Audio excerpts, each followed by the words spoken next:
Сайн уу, сайнаа байна. За юу яцхан манайхаа сэтгэл санаанууд нь дэжгүй үсттэй. За өнөөдрийн ярилцлага бичлэгтээ давтай морил.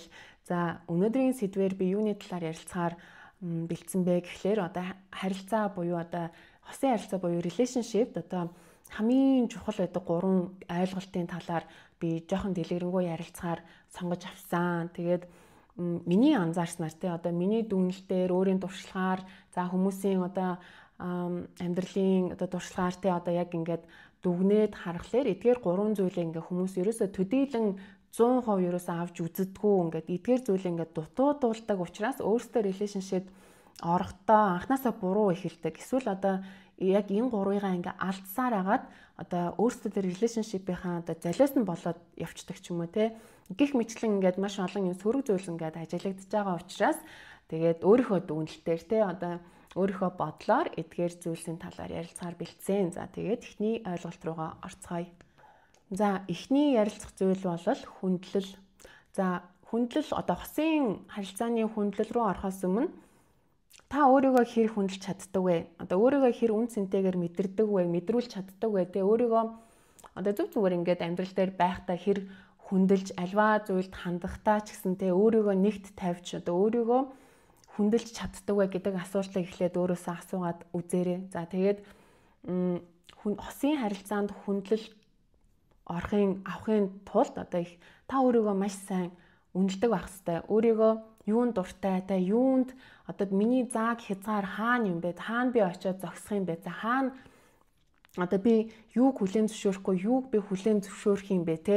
Гэх мэтлэн эдгээр зүйлсээ ингээ өөртөө маш сайн олж авч иж одоо хосын харилцаанд бол тэр хүндлэлийг хүртэн мөн өгнө гэж би бол боддгоо. За тэгээ хосын харилцаанд хэр хүндлэлтэй байгааг нь харах бол айгүй хамгийн анхны одоо хамгийн амархан зүйл гэж би миний хувьд бол боддог. Яагаад гэвэл хүндлэл гэдэг маань тэр хүний гэр бүлдээ одоо хүмүүжилтэй одоо энэ өдийг хүртэл сурсан тэр амьдралын арга барилтай одоо яг хамт олон дунд сурсан тэр зүйлд ингэж маш ихээр шингэсэн байдаг учраас тэрийг одоо та бол тэгж өөрийгөө одоо намайг хүндэл гэд хүндлүүлэх бол тийм арга бол байхгүй. Тэгэхээр тэр хүн анханасаа яаж одоо харьцаж байгааг нь хүмүүстэй харьцаж байгаа хүмүүсийг хүндэлж ин за ээжтэйгээ эмээтэйгээ эхчтэйгээ одоо эмэгтэй гэр бүлийнхаа эмэгтэй хүмүүстэй яаж харьцаж байна эмэгтэй одоо ер нь найз нөхд дундаа яаж харьцаж байна те одоо хамт олон дундаа яаж одоо хүндлэл гэдэг зүйлийг одоо тусгаж ийн яг тэр зүйлийг ингэж анханасаа анзаарахад л ер нь бол ойлгомжтой бараг болцдог юм шиг санагддаг. Яагаад гэвэл одоо эмэгтэйчүүд одоо за ер нь ирчүүд гэсэнтэй анханасаа яаж ийн гэхлээр улаан цай ингээд харилцаанд орохоос өмнө ингээд таныг байтугай те ингээд хавь ойрхон хүмүүсийг хүндлээгүй байхад нь ингээд окей гэнгээ ингээд орчдөг те тэнгүүдлээ дараа нь ингээд та чи намайг хүндэлсэнгүү гэд ингээд тэрийг ингээд нэхэд байдаг.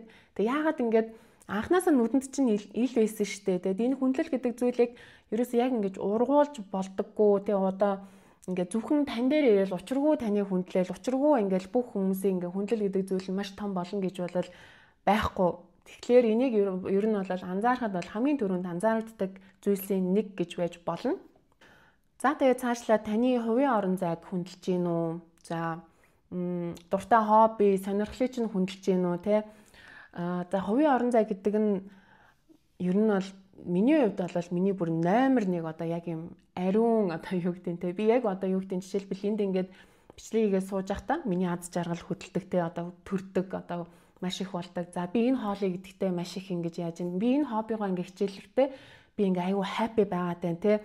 За гэтэл энийг нь болохоор одоо тэр харилцаанд байгаа нөгөө хүн нь одоо за чиний юм ерөөсөө надаа одоо хамаагүй яг өөрийнхөө тэр хүн өөрийнхөө л одоо тэр үн цэнийг дандаа авчирдаг те өөрийнхөө л тэр хүндлүүлэх ёстой гэж үздэг зүйлээ дандаа авчирдаг. Тэгсээр нэ чиний одоо таны тэр одоо орон зайг чинь хүндлэхгүй хоббиг чинь хүндлэхгүй те одоо ажил төрөл одоо энд ингээ бүх юм орж болно. Ядчил ингээд нүрээ будж байгаа хувцсалж байгаа те одоо энэ зүйлийг чи өөртөө ингээ доош нь хийх ч юм уу ингээд ирэх юм бол тэр угаасаа ер нь хүндэл бол мэдгүй дахиж тэр одоо тэнд бол ямар ч хүндэл байхгүй байна л гэж ойлгож болно. Тэгээд дотны хүмүүс дунд чинь за тэгээд өөрийнхөө бас дотны хүмүүс дунд таны одоо тэг хос яаж өөрийг чинь хүндэлж ийн одоо тайлбарлахдаа тий одоо яаж танилцуулж ийн яаж өөрийг чинь хүндэлж одоо тэр хүрээлэлдээ оруулж байгаа гэдэг бол маш чухал байдаг. Яагаад гэвэл тэр хүний тий одоо тэр байнга харьцах найзууд гэр бүл дунд ингээд таны ч гэсэн орон зай тэр дунд ингээд хүндлэгдэж байх хэрэгтэй. Тэгэхгүй яг нэг хаанаас ч юм гараад ирсэн эмхтэй тий тийм хаанаас ч юм гараад ирсэн нэг юм эрэгтэй ч юм шиг хосоо тэр ингээ хүмүүс донд хүндэлж чадахгүй байх үед бол тэр харилцаа угаасаа тийм гой хүндэтгэл ерөөсөө байхгүй. Тэгээд анханасаа ер нь ингээ үн цэнэгүй болцдог гэж ойлгож болно. Дараагийн нэг маш чухал зүйл юу вэ гэхээр таны мэдрэмжийг хүндэлж гин үү? За одоо хаяа нэг ингээл хүн үнэхээр ингээд зүхэрдэг те хаяа нэг үнэхээр ингээд маш хэцүү болдог эсвэл ингээд маш их баярлах ч юм уу те ингээ яг тийм үед чинь ингээ таныг яг тэр мэдрэмжийг чинь ингээ хэр хүндэлж гин хэр сонсож гин хэр ойлгож гин гэдэг энэ бол бас маш чухал. Яагаад гэвэл ингээд хүн энэ мэдрэмжээ ингээд санаа зовж за би ингээд нөгөө тэр мэдрэмж гэдэг энэ чухал зүйлийг те ингээд тэр дунд за би энийг одоо ярил одоо энэ маань одоо энэ жоохон тэнгээр ойлгочих юм болоо яачих юм бол гэ анханасаа ингээ бодоод ингээ орчихлоор сүүлдээ хүн яадаг вэ гэхээр ингээ бүр ямар ч мэдрэмжгүй болчтой ингээ бүр илүү тэр нь одоо нөгөө тэр хосын байтугай те өөр ингэсэн тэр мэдрэмжүүдээ ингэж дарж нуусаар агаад тэр нь яадаг вэ гэхээр ингээд нөгөө хүн маань ингээ өөрийгөө алдаад өөрийгөө тэр мэдрэмжээ ингээд бүр хаяна гэдэг нь бол ингээд уйлах үедээ уйлж чадахгүй ингээ баярлах үедээ баярлж чадахгүй болно гэдэг бол хамгийн гонигтай зүйл гэж би бол боддог. Тэгэхээр ер нь бол ингээд таны мэдрэмж тэр гоё тэр ингээд үнэхээр мэдрээд байгаа гоё зүйлийг чинь хуваалцаж чадчихна үү. Тэг үнэхээр одоо гонигтай байгаа тэр зүйл дээр чинь ингээд хажууд чинь байгаад ингээд таны хүндэлж чадчихна уу гэдгийг бол бас анхаарах маш сайн хэрэгтэй. За сүүлийн үед нэг анзаараад байгаа зүйл юу вэ гэхээр сошиал орчинд ч гэсэн тэр хүн үл хүндэтгэлийг ингэж гаргаж ирж явах юм бол тий одоо маш олон эсрэг хүснийхаа тий одоо хүмүүстээр лайк дарах, зүрх дарах одоо юу гэдэнтэй ингээд улаан цайн таалагдчих шүү гэдэг нэг юм ойлголтыг тэр хүн ингээд маш ихээр төрүүлэх нь ер нь бол амьдрал дээр ч гэсэн ямар нэгэн байдлаар тодорхой хэмжээнд өөр хүмүүст ингээд бас татагдж ийна ч гэдэм үү те ингээд нэг юм сэтгэл нь яг 100% ерөөсөө биш тэр одоо нөгөө хүндээ бол биш байгаа юм шиг тэнд ингээд нэг юм жижигхэн орон зай байгаа тэрийг нэг юм дүүрэх гэдтэй нэг юм өөр хүмүүсээс нэг юм хүртэх гээд байгаа юм шиг нэг тийм мэдрэмж надад бол санагддаг. Тэгэхээр энэ дээр юу гэж бодож байна? Тэгэхээр надад бол тэр ингээд нэг юм айгүй онцгой санагддаг. Тэгэхээр ядаж те одоо юу гэдэг тэр ингээд олон нийтийн сүлжээнд ингээд те тэрийг ингээд хостой хэрнээ ингээд нэг тиймэрхүү ааш зам байдал гаргана гэдэг бол ер нь бол миний хувьд бол зөвшөөрөхгүй. За хоёр дахь маш чухал ойлголт юу вэ гэхээр итгэлцэл байгаа. За миний хувьд бол итгэлцэл маш чухал. Яагаад гэвэл ингээд нэг юм итгэлцэлгүй relationship би яаснаа тайлбарлах гэжтэй ингээд нэг хүнд нэг юм итгүүлэх гээд үнэн яриад байгаа хэрнээ тэрэнд нь нөгөө хүн ингээд итгэхгүй ч юм уу те ингээ яваад ах нь яг үндэ тэр relation хосын харилцааны маш их цагийг бардаг, энергийг бардаг. Тэгэнгүүт яг тэнд ингээд зүгээр нэг юм хос хоёр relationship-д орч би биндээ яаснаа ингээд итгүүлэх гэж тэр итгэлцлийг ингээд олж авах гэж тэр маш их цаг хугацааг ингээд өрх нь бол айгүй хэцүү санагддаг. Тэгэхээр анханасаа юуг ингээд анзаарах хэрэгтэй вэ гэхээр одоо чиний ярьсан зүйлийг чиний өөдөөс ашиглаж гин үү те одоо маш олон хүмүүс тэгдэг штэ ингээд өнгөрсөн амьдралаа ингээ ярьцдаг те. Гэтэ ер нь бол өнгөрсөн амьдралаа ярилцахгүй бол тэнд хосын ярилцаанд ороод яах юм бэ тиймстэй. Тэгээд хосын ингээд өмнөх юмаа ярингууд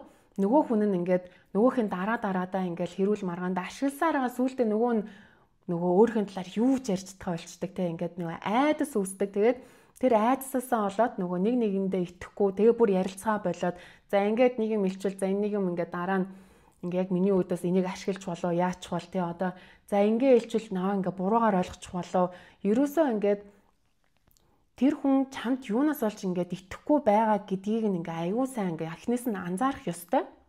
Тэгээ ингээд зарим эмэгтэйчүүдэд тэр тусмаа ингээд нэг жоохон жижигхэн хар тий ингээ байх нь ингээд нэг юм гоё ч юм шиг санагдаад тий тэрэндээ ингээ өөртөө юм харамлагдж байгаа юм шиг мэдрэмж аваад байгаа боловч яг ингээ эцсийн дүндээ тэр ингээд тэр үл итгэлцэл ингэж өргөжж ингэж явсаар байгаад ер нь ингээ хүн нэг мэдхнээ ингээд өөрийн гэсэн тийм үзэл бодолгүй аимхай те ингээд за тэгээд ер нь юм үл ихтгэлцэл байгаа хүмүүсийн ажил төрөлч гэдэг юм уу те ингээд бүх юм ингээд удаашраад эхэлдэг. Тэгээ ингээд нэг сөндөө ингээд өөрөө хохироод эхлээд ингэхээсээ өмнө одоо юу гэдэг энийг бол анхнаасаа relationship орохдоо маш сайн анзаарах хэрэгтэй. Ингээд тэр хүн чамд 100% итгэж чинь үнэхээр 100% итгэхгүй тэгээд өөрийнхөө ямар нэгэн шархнаас болоод яг хаа тийм зүйл бас зөндөө ажиглагддаг. Өмнөх relationshipтэй хин нэгнэнтэй ингээд хуурагдсан ч юм уу эсвэл ямар нэгэн байдлаар нэг юм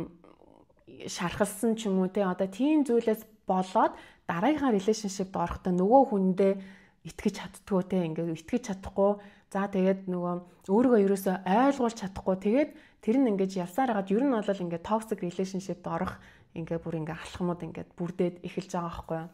Relationshipд орохоос өмнө тухайн хүний хүрээлэл ер нь ямар байгааг бас анзаарах хэрэгтэй юм шиг надад бол санагддаг. Яагаад гэвэл тэнд тэр ингээд toxic орчинд те toxic юм найз нөхөрлөлийн юм хүрээлэлд байгаа хүн яг үндэ хосын харилцаанд ирэхээр яг тэр зүйлээ ингэж авчираад байгаа юм шиг ер нь бол харагддаг. Тэгэхээр ер нь бол анханасаа л ер нь итгэлцэл гэдэг зүйлийг би маш 100% ингэж эрхэмлэнэ. Ингээ те энийг хэрвээ ингээ чи надад өгөхгүй эсвэл миний итгэлтлийг чи дааж чадахгүй байх юм бол окей гэ тэр relationship заавал ер нь бол эхлэх алба бол байхгүй гэж би бол боддог. Бас нэг анзаарэгддэг зүйл юу вэ гэхээр одоо энд ингээ хосын харилцаанд яригдж байгаа зүйлээ одоо тэрнийхээ талаарх зүйлсийг эргэн тойрон болон одоо гэр бүл найз нөхдийнхөө үгийг одоо яг чиний үгээс илүүгээр ингээд авч үздэг те одоо тийм байх нь бол ер нь бас амар утгагүй санагддаг. Тэгээд эндээ нэг юм дүнэлт хийчээ буцаж ирээд ингээ нэгсэндээ өөртөө ингээ ярилцаа шийдэж чадахгүй зүгээр ингээд нэг 3 дахь этгээдээс ингээ дандаа нэг юм олж авдаг те яг ингээ тэр үгийг ч юм уу те тэр санал бодлыг ингэж дандаа ингэж тэр relationship-тэй авчирдаг. Энэ бол ер нь бол бас айгүй муухай red flag гэж би бол боддог. Яа тэгвэл энэ хосын дундаа мэдэрж байгаа тэр зүйлийг бол энэ 3 дахь хизээж 100% мэдрэхгүй. Тэгэхээр ингээ яг энэ дундаа ерөөсөө яг хоорондоо ярилцаж чаддаг байх энэ итгэлцэл үүсэхтэй яг тэр зүйл бол миний хувьд маш чухал гэж бол санагддаг. За ингээд 3 дахь ойлголт маань юу вэ гэхлээр хайр. За хайр бол ер нь бол дэлхийн хамгийн гоё зүйл гэж би бол боддог. Тэгээд одоо бидний өвөөмээ тэг өвгдөөс бүгд л ингээ хайраар уулзраад одоо бид нар төрсөн байдаг. Тэгээд дэлхийн хамгийн гоё номнууд, хамгийн гоё кинонууд бүгд хайрын тухай байдаг. Тэгэхээр хайр гэдэг зүйл бол одоо энэ 3 дахь тулга баг нь болоод одоо тэг хүндлэл, итгэлцэл, хайр гэдэг энэ 3 болол яг нэг дор бэжж бүр ингээ төгс харилцааг үүснэ. Тэгээд хайр гэдэг дээр зөвхөн хайрыг авах биш, өгөх бас маш чухал гэж би бол боддог. Яагаад гэвэл ихэнх хүмүүс ингээд ямар нэгэн байдлаар өөрийнхөө туршлагаасаа ч юм уу болоод хайр өгөхөөсөө ингээд айцсан байдаг. Тэр нь яагаад юм гэхлээр миний бодлоор нөгөө итгэлцэл хүндлэл байхгүй зөвхөн хайр дээр тогтцсон харилцаа бас ингээд нөгөө нэг нь өгөөлэдэг, шавхаал байдаг те. Нэг бол аль талаас өгөөлэдэг, шавхаал байдаг. Тэгсэн хэрнээ нөгөө итгэлцэл хүндлэл хоёр нь байхгүй болохоор тэнд нэг л их бие биедээ хайртай юм хоёр хүн тэгээ яг үндэ нэгнийхээ тэр хайр гэсэн зүйлийг ингээд шавхсаар агаад ингээд ерөөсөө тэр ингээд харилцаа босч чаддгүй юм шиг санагддаг. Тэгэхээр хүнд ер нь ингээд хайр өгөх тусмаа яг зөв харилцаан дээр бол тэр хайр нь буцаж илүү их болоод буцаж ирдэг байх. Одоо яг энийг л ер нь төгс харилцаа гэж би бол бодоод байгаа.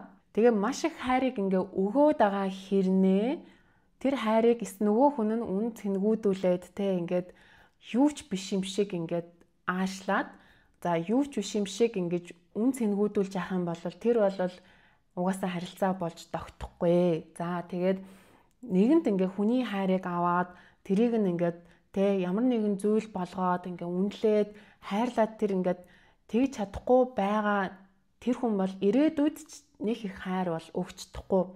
Яагаад гэвэл бүр ингээ анхтэй ингээд ийм гоё ингээд дөнгөж эхэлж байгаа юм харилцаанд ч юм уу дөнгөж ингээд эхлээд ингээ явж байгаа тэр зүйл дээр эн чинь ингээ бүр цоо шинээрээ байж тээ харин ч тэр чинь бүр ингээ honeymoon stage ингээ баг тийм байх хэрэгтэй байтал анханасаа тийм зүйлийг нь анзаарах юм бол тэр ер нь ингээд нэг юм ирээдүйтэй relationship бол биш вэ л гэж ер нь бол дүгнэх хэрэгтэй. Тэгэхээр тэрийг ингээд нөгөө өөрийг чинь болон одоо тэр хайрыг чинь үнэтэй шүү гэж ингэж итгүүлэх одоо тэр яг үндэ маш их урт цаг хугацаа болно. Яг үндэ тэр хүн ингээд өөрийг чинь одоо хүндлэн тэ итгэн за тэгээд одоо тэр хайрыг чинь үн цэнтэй шүү гэж бодотлоо. Ер нь бол маш их цаг хугацаа өөрийг чинь одоо ирч хүч одоо энерги ч авах учраас за мэдхгүй одоо зарим үед бол би дөнгөж эхэлж байгаа ийм харилцааг бол ер нь хүн дуусгаж чаддаг байх хэрэгтэй л гэж боддог. Яг үндэ тэр ингээд бид нар өөрсдөө үнэлэхгүй болвол ингээд